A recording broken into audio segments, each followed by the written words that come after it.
Good evening. We're going to do a little walkthrough video of our axle pile here and show you some of the things you should look for if you go to the junkyard to pick up an axle for something. There's two different reasons why you pick up an axle. One, yours might be kind of shot in your daily or your work truck, and the other reason is you might be building something cool. So let's take a meander over here.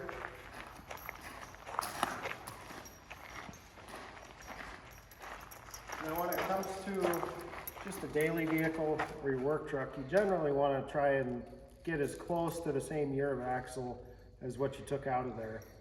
You can get away with swapping other things. Spring purchase may or may not be a little different, so you can get the truck back on the road. Down the line, you just got to make sure you remember what that axle came out of. If you need to order parts for it again. And then if you're building something, the world is kind of your oyster for picking what you want. When you go to a junkyard, regardless of if it's something you're building or something you're trying to get back to work on in, everything's in a junkyard for a reason. You got to remember that. Over half probably 3/4 of the units out in here, these are all from junkyards. About 3/4 of them, they tested okay at just a quick glance, grabbing the hubs and seeing if the bearings were okay. They seemed fine. Then we get them tore apart and they were absolutely not fine. So you got to remember that when you're going to the junkyard. But things that you can check just on the, while the axle's on the ground or whatever, wherever it is. If it's a front axle, you want to, grab the ball joints and the hubs and make sure there's not too much slack. The pinion, same thing. See if there's any movement in that. If it's like these Ford axles here, see if the radius arm bushings are shot or not. Which those, you can kind of work with those, but you just get deeper and deeper into bringing the axle back up to usable condition. If the junkyard you're at lets you kind of take something apart and look at it to see if it's more of a core item or not. Something like rear axles, you want to make sure that the bearings haven't spun too bad on them. These are all pretty good. Here's one that you can kind of see a little bit of polishing on, but there's no groove. So that's a good housing. And then you got to think about if it is for a build, what are you looking for? Are you going to do some hardcore off-road stuff with it?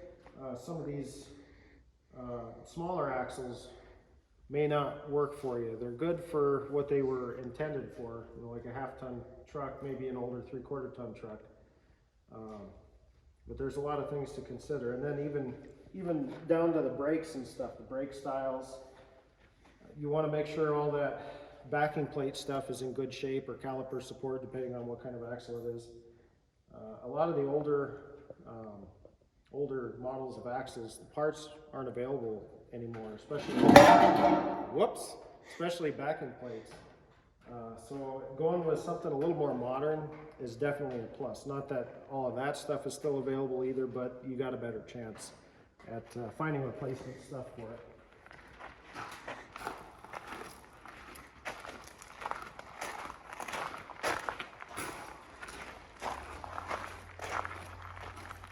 And then in this example here, I forget exactly what housing this is. Pretty old stuff. If you have an old truck that had this and you needed the housing and you found one, great, stick with it for sentimental reasons. But typically an axle like this, you'd want to upgrade it for sure, because there's not hardly anything at all available for this besides bearings. Axle shafts can be made for it, and some of the brake stuff like springs and pistons and stuff you can probably get, but as a rule you want to start staying away from older stuff if you can, unless you're doing pure authentic vintage rebuild.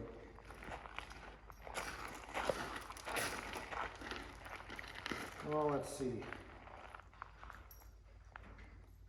Something else to Well, it depends on what you're doing with the truck, but something else to typically stay away from is semi-float axle housings.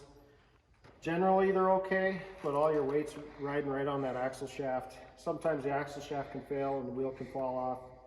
Sometimes the bearing retainer can fail and the wheel fall off along with the axle shaft. You know, they're great for a lot of things, and a lot of other things are not so great.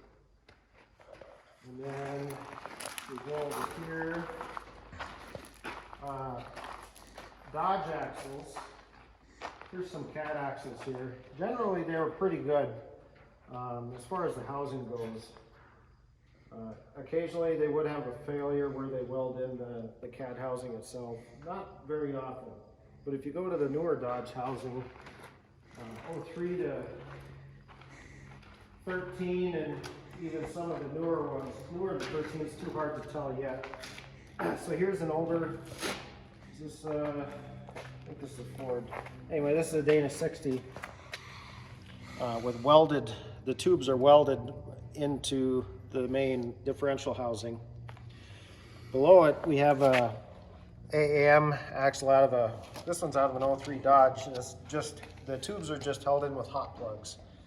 And what 90% or maybe even more of the housing failures for the 03 newer Dodge is those plugs don't bite anymore and the tubes and everything twist. We've only had, out of all the ones that have come through here, I think one that was still good. All the rest are bad. This one, just eyeballing it, it almost looks like it's a little off, but it's kind of hard to tell with everything stacked around it. Moving over here, some good ones to look for. Most things are still available. We've got some GM 14 bolts back here. There's some Dana 70s and Dana 80s. That's all pretty good stuff. Some of the newer Dodge Magna axles, we got a couple in here somewhere.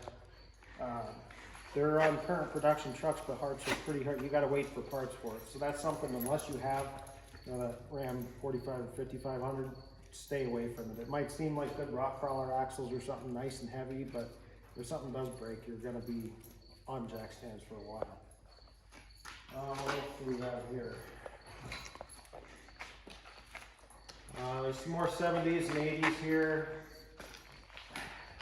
Some of the older trucks that had closed knuckle fronts, you know, a lot of that stuff is still available. If you end up needing a knuckle or something, you might be out of luck.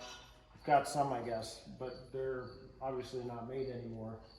So that comes back into, you know, a full authentic rebuild on one of those old vehicles. You can look for this stuff, but it'd be better to upgrade to, you know, an open knuckle Dana 44 or even something bigger. There is a relic, actually right here, a Dodge. I don't remember if this is Dodge or International Dana 70 front.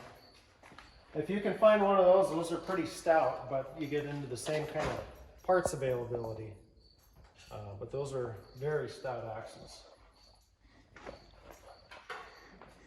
And then we get down into, these are 90s Dodges, 80, 70, and then a couple of, these are Fords up here. Then Sterling 10 1/4 or 10 1/2. These newer Sterling rear axles that they put in the Fords, there's still quite a bit of stuff out there, but they are kind of going the way of the dodo. Some of the limited slip pack kits for one of the models, I forget which one, is now discontinued, and it probably won't be too long before everything else is. Same goes for backing plates on all these. They're really hard to find. So if you know, and a lot of people could just go to a disc brake conversion. That's one thing, but you got to find a, well, you don't have to, but it's nice to find one with parking brake, because you never know when you might need that. You could do a line lock setup on your rear brakes too for parking brake or front brakes or whatever. But it's nice to have parking brake on anything that you're driving. Even if you don't use it, even if you've never used it, there might be the one time you might need to. So that is an option with, you know, many of these axles that backing plates are discontinued. You can always convert them. Just user results may vary, I guess. What else we got here? Ford twin traction beam stuff. They used them in Ranger, Explorer, F-Series.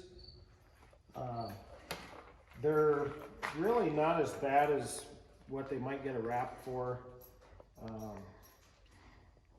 You know, for the most part, they're pretty solid. On the spring perches, I probably can't move this. No, it's bolted to the other half. But right around the hole where the two halves of the shell are welded together, a lot of times those will break, or the little pilot hole will get wallowed out where the spring goes. And that's something you want to check for. Most of that is repairable. I have yet to see, not that it hasn't happened, I'm sure, but I have yet to see the whole thing be bent or broken. At least everything that's come through here. Haven't really seen any failures there. Sometimes ball joint holes will get a little wonky there, but even those are usually pretty good.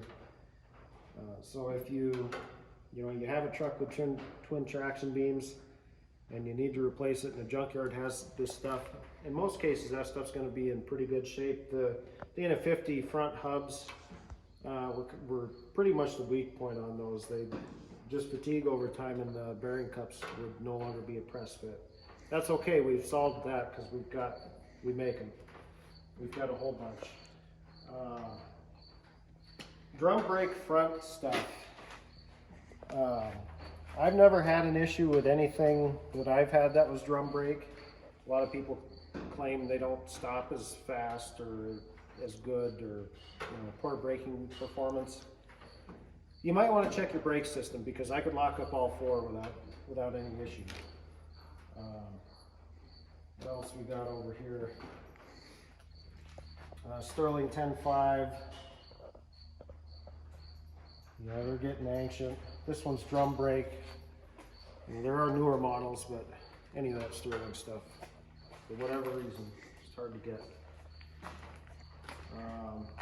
More twin traction beam stuff. This is something out of a Danger Ranger. It looks like a Dana 28, as small as it's been the list. There's plenty of parts still out there to fix what you have if you need to. Oh, here is a failed thing. Looks like this junkyard, instead of cutting the spring off, they cut the beam. That's a new one. Huh. Pretty wild. Have to add that to the collection. We got another one where it was an open knuckle, but instead of cutting the ball joints with the torch threw the axle and the inner axle shaft. So not only was the housing trashed, but so was the inner axle shaft. I forget what the application was, but it was another one of those discontinued ones. And that's something else you got to think about when you're going through junkyard files. How was the stuff taken off? Was it cut in half? Something major cut off to remove it from the vehicle, and then the whole housing shoved in the dirt or left out in the weather. Actually, if we go over here, we've got a pretty good example. It's not an axle, but it's a good example of what can happen at a junkyard. Now this is an example of a good one. They just torched out the bolts for the springs, and so everything is intact.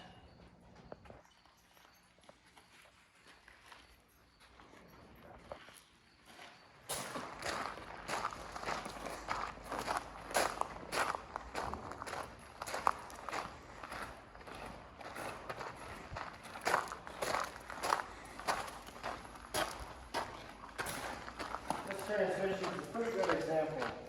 I don't know if they got it without the rear housing.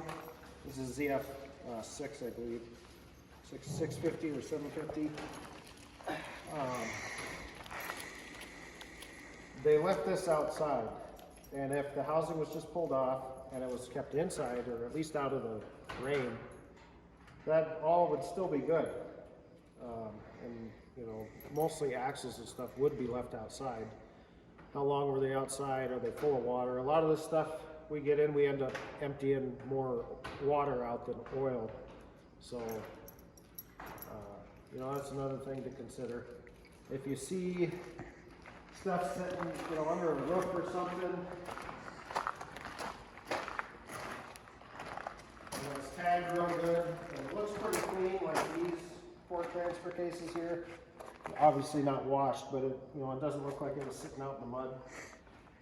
You're on the right track. Extra, you know, they could have whatever internal damage or wear, but just leaving it out in the elements is a recipe for disaster. What else you want to look for? You know, if it's a custom build or something, you want to look and see, you know, peruse the pile, see if spring perch width and total axle width and all that is going to work for you. A lot of times that custom stuff, spring perch width or whatever won't matter because you're going to do something way different anyway. You can always retube if you need different widths. And if you had that capability, you could go with newer axles out of whatever and just get them whatever length you need.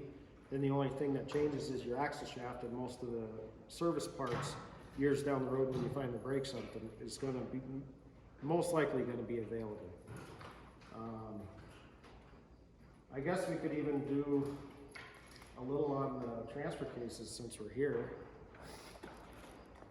When you're looking for transfer cases, you also want to look for something modern-ish, unless, you know, like I said, it's a replacement for a daily driver or a work truck. But even then, you can still change stuff up. We're talking to a customer now that's got a newer Borg Warner case in his Ram, and he had some issues with those, and he wants to go back to a new process case, and we're going to see if we can set him up with that. In his particular application, it'll bolt right up. Whether one is stronger than the other, I don't know. Typically, Borg Warner. Now here's some examples here. These are Borg Warner cases, and so is I was looking at one earlier. There's another monstrosity. This one right here. This monstrosity is a Borg Warner case. They're just built. At least the older ones are built a little heavier. You know, a little heavier casting, a little bigger. You know, they just worked. Then we've got, I think I broke them on here somewhere.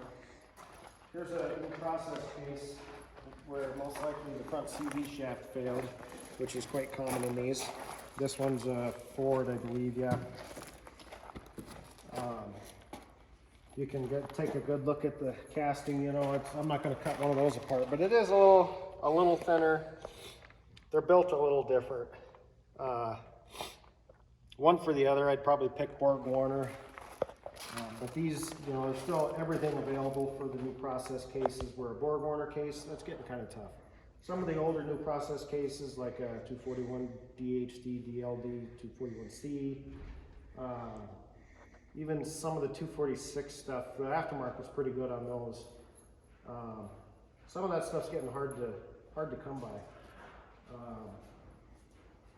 So, cut for commercial break. And just so you guys know, everything you see here is for sale. Not so much the complete units, because we don't know what kind of condition they're in. So we always take them apart and inspect everything, and then we'll sell what's good. But generally, everything you see in here is for sale. And we're back. So going with like a 271, 273 series, which is the electric shift, new process case, you're a pretty safe bet there that everything's going to be available for those for a while. You know, even the 260 series that they used in GMs, any number below that, it gets a little wishy-washy. The Borg Warner stuff, I mean, it's in vehicles today. Most vehicles are running Borg Warner stuff. Can't get parts for them. You can go to the dealer, they might have it in 3 months, 6 months, and you're going to pay through the nose probably. But a lot of those individual components are only available in a new assembly. So as far as truck transfer cases, you're probably looking at, you know, new process 270 series, maybe 260 series for the GM guys. The older stuff, we've got a pretty good selection here. You know, like 203 stuff's getting kind of hard to find.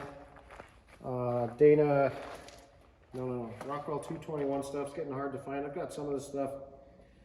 Both of them pretty rugged transfer cases. The 203 was mostly just chain wear, but one of the three, I think, of chains that they offered in those is no longer available. All this gear drive stuff is good. 205, there's a lot of aftermarket stuff, upgrades for 205. You know, even this is just a cast piece. There's billet pieces for that. Internal gears, most of it's still available aftermarket, and it's pretty good stuff. You know, it comes down to what you're using the vehicle for. A lot of you guys should be running a, you know, 2.5 ton or 5 ton transfer case probably, but yeah, that's fine. Then there's some, I think these are Dana 300s. There's a couple aftermarket companies even making the housings, billet and billet gears and stuff. That's usually a pretty good one for a guy that's not running more than 500 horse or something. They'll take it, but it's like anything. You slam enough load on it and anything's going to break. What else we got out here that's kind of cool? Another 205 divorced. Dana 18. We got a Dana 300 running around in here somewhere too. Or Dana 21, I mean. I don't know where that is. I don't see it offhand. Any of that gear drive stuff, do your research. The 205 is going to be your best if you need to go gear driven. You know, any one of these, like this 300, any one of those billet ones, that's a pretty good bet too. When it comes down to daily drivers and work trucks and stuff, you're really going to want to stick as close as you can to what it was equipped with, or like the customer we're working with now that has a Borg Warner, the new Process 271 is an interchangeable fit. And it never hurts to get more than you think you'll need, because trust me, if you underbuild it, you're going to break something. Good maintenance, you know, everything you get from a junkyard, just take it apart and go through it. I've never seen, I mean, we got a lot of stuff here, and this is only an eighth of what we've had in the last 2 years. I've never seen anything from a junkyard that I could bolt in and use. You know, take it apart. Yeah, it might cost you $1,000 for an axle or something, another few hundred for a bearing kit. But how much is it going to cost if you don't put that bearing kit in it? Is kind of what you got to think about. Just remember, everything's at a junkyard for a reason. There's been all kinds of stuff. A few higher dollar items that they claimed were good bolt-in stuff. All they do is drain the oil. If they don't see glitter, they think it's good. It's not good. We've got an axle in the shop right now we got from a junkyard. Actually, the one in the shop now was a switch from the one in the junkyard. That was supposed to be a good running axle. None of the bearings were good in it. They were smooth on the outside, no glitter in the oil even. Took it apart just to make sure bearings were trashed. And you may have had different experience. That's good, you got lucky, but nobody around here has ever been that lucky. What else? Does that about cover everything? Yeah, I guess to touch on the 241 stuff for the Dodge guys, or gals, or whatever, binary code, I guess. The 241, DLD, DHD, most of that stuff is still available, not the planetary for the DHD. I've got a couple left. Upgrade those to a 271. They're all over the place. They're pretty cheap to get from a junkyard. You just want to make sure they don't look like these two here. These are both Fords. Typically it's Dodges that break. The CVs are set up maintenance-wise a little different than Fords, but lo and behold, here's 2 Fords, and we took apart another 6 or something that were all Fords, all broke like that. If you got a 241 DHD DLD, just upgrade it. You might have to take a sledge and put a little clearance mark in the bottom of your cab, but typically they'll fit the frame widths, you know, you might be getting close, but if you can make it work, I highly suggest you make it work. Ford guys, if you got the 1356 or 4407, keep the maintenance up on them. If you keep good oil in them and good bearings, they'll be fine. Usually the cases don't break. It's the other stuff. When the truck starts bogging down, you put it in lower range so you can get home. It bogs down until it doesn't go anymore. Yeah, the inside of that case is fried. But the case housing is usually still good. So if you keep maintenance up on those, they'll be just fine. You want to mention the divorce kit? Oh yeah, for some of the builds or two-wheel drive to four-wheel drive conversions, these 271 and 273 cases, which most likely you'd go with the manual shift 271. We do have a divorce kit for them. It's the same parts they used in the Kodiak and Top trucks from 04 to 09. And that's pretty popular. A lot of guys will go, especially hotshot guys, will put some kind of Eden 6 or 7 or 8 speed transmission in. They're only offered in two-wheel drive. Well, you get a divorce kit and it works fine. It will also fit 241s, 260, the 240 series and the 260 series. It will also fit. But typically GM, 261, 263 guys are not going to divorce that. They typically have an Allison, which is pretty good compared to some of the other earlier automatics for all the manufacturers. But whether it's a custom build or, well, I guess either way, if you need a divorce kit, it'd be a custom build. But whether it's converting a two-wheel drive, work truck or whatever into four-wheel drive, or putting a bigger transmission in your work truck, or if you got some wild off the road, rock buggy that you need a bigger transfer case and the length is okay, the divorce kits will, solve a lot of issues for you. Then you just got to worry about drive shaft lengths, and that's about it. Yeah, that is a very popular kit. I think we just about covered everything in here.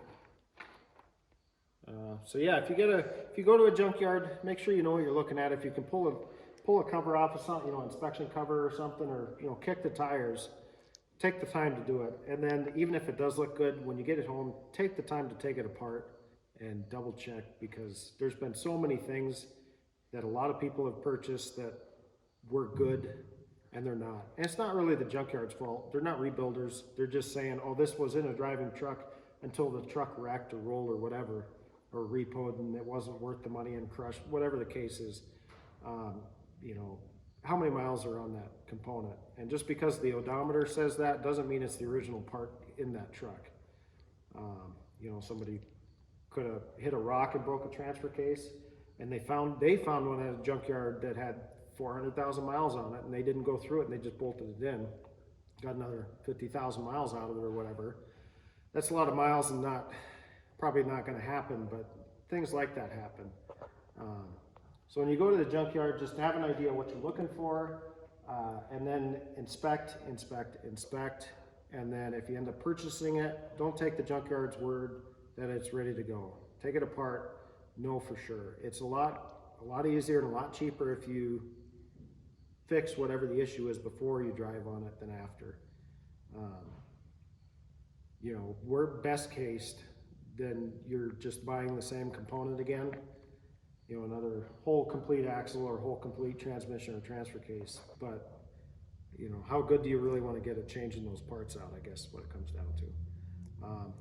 That's kind of the tour, I guess, on what to look for. Thanks for watching. We'll see you in the next one.